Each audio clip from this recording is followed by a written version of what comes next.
je suis sur l'île de Koh Phangan. J'ai pris un speedboat depuis l'île de Koh Samui. Ça m'a pris entre 20 et 25 minutes. La mer était relativement calme, donc c'était pas trop tapu parce que les speedboats, ça peut être très tapu si la mer est un peu formée. Ok, je vais passer la journée à découvrir cette île qui n'est pas très grande, mais qui paraît absolument intéressante.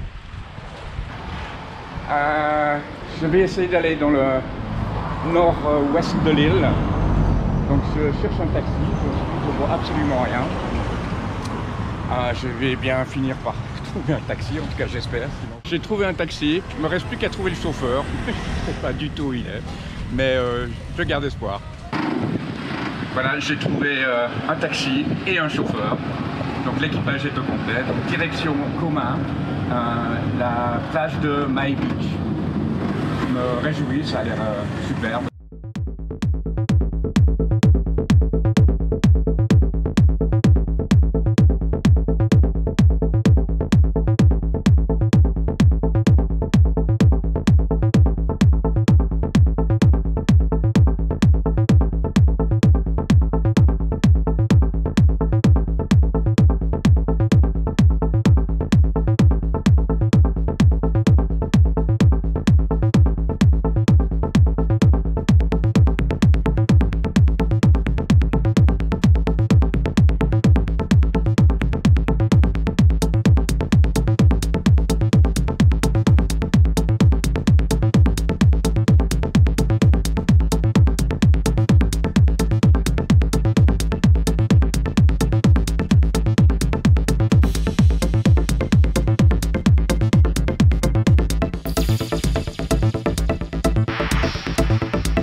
Je suis arrivé au nord-ouest de l'île, vers une autre petite île qui s'appelle Koma.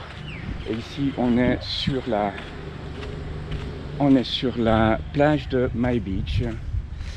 Donc je vois no staff entry. Donc j'avais trouvé le taxi, j'ai trouvé le chauffeur, il manquait juste la suspension. Admettons qu'il y ait une fois eu une suspension à ce taxi. Bon, enfin c'était rigolo. J'ai payé 300 bahts pour à peu près une demi-heure de taxi. On a traversé quasiment l'île du sud au nord-ouest. C'est correct. De toute façon, vous paierez toujours, en tant qu'occidental, vous paierez toujours le tarif farang, c'est-à-dire étranger.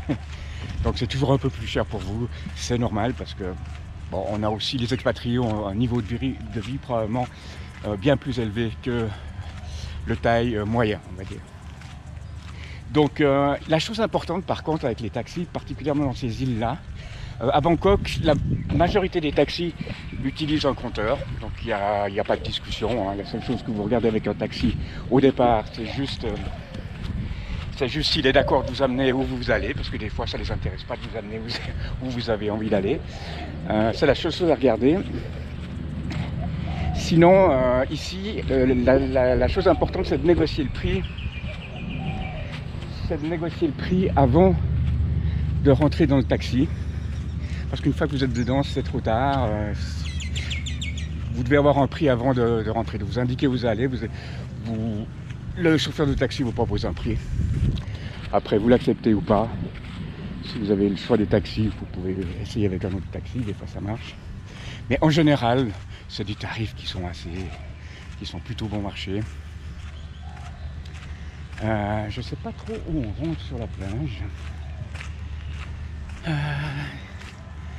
Je vais regarder.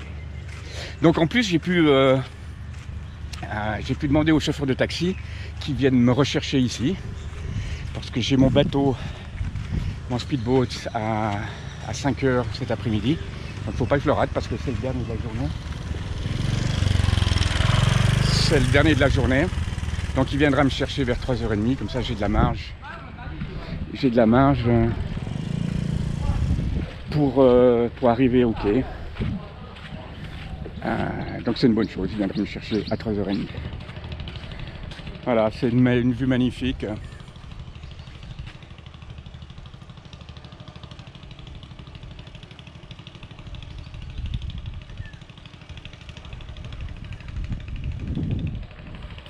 Droit devant, ça doit être, oui, c'est Coma. Alors normalement il y a une bande de sable, mais ça dépend les marées, j'imagine, mais c'est possible d'y aller à pied via la bande de sable. Là, c'est recouvert d'eau, donc j'imagine que c'est soit très tôt le matin ou le soir, on peut y aller à pied.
Ma balade sur l'île de Koh Phangan, j'ai dû l'organiser moi-même parce qu'au départ j'avais pris un tour de l'île, mais comme il y a extrêmement peu de touristes, ce tour-là a été annulé à la dernière minute parce qu'apparemment je devais être le seul participant. Donc j'ai regardé avec l'hôtel, donc l'hôtel m'a booké un taxi jusqu'au débarcadère au nord de l'île de Koh Samui. De là j'ai pris un speedboat jusqu'à l'île, c'est 25 minutes, donc c'est rapide.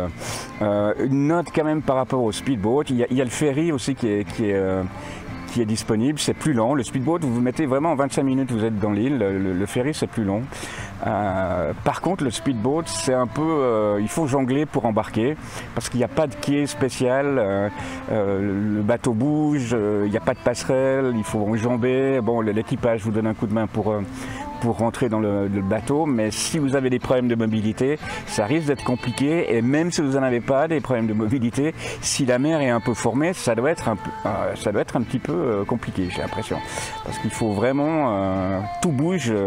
Bon, le quai bouge pas évidemment, mais le bateau lui bouge bien, et c'est pas simple. Peut-être pour les gens qui ont des problèmes de mobilité, le ferry c'est peut-être la meilleure solution. Ça vous permet aussi de profiter de la traversée. Vous en avez aussi plusieurs par jour. Il n'y en a pas des masses non plus, hein, mais il y en a en tout cas 2 ou 3, je crois, au départ de Koh Samui, et la même chose au retour de Koh Phangan. Dans l'île même de Koh Phangan, j'ai essayé de trouver un taxi, enfin j'ai trouvé un taxi. C'est pas simple, hein, j'ai dû quand même tourner un moment pour trouver un taxi. J'en ai trouvé un. Là je suis sur la plage de Coma. C'est magnifique. Une journée, je pense que c'est bien sur l'île. Le plus, je suis pas sûr qu'il y ait beaucoup d'activités, donc à part la plage. Donc je pense qu'une journée pour moi c'est idéal. Il faut l'avoir vu. Je pense que c'est l'île, pour l'anecdote, c'est l'île des full moon parties. Bon, évidemment, à cause du Covid, il n'y a pas du tout de full moon party cette année. Mais normalement, il y a une très très grande foule qui est là pour ces full moon parties.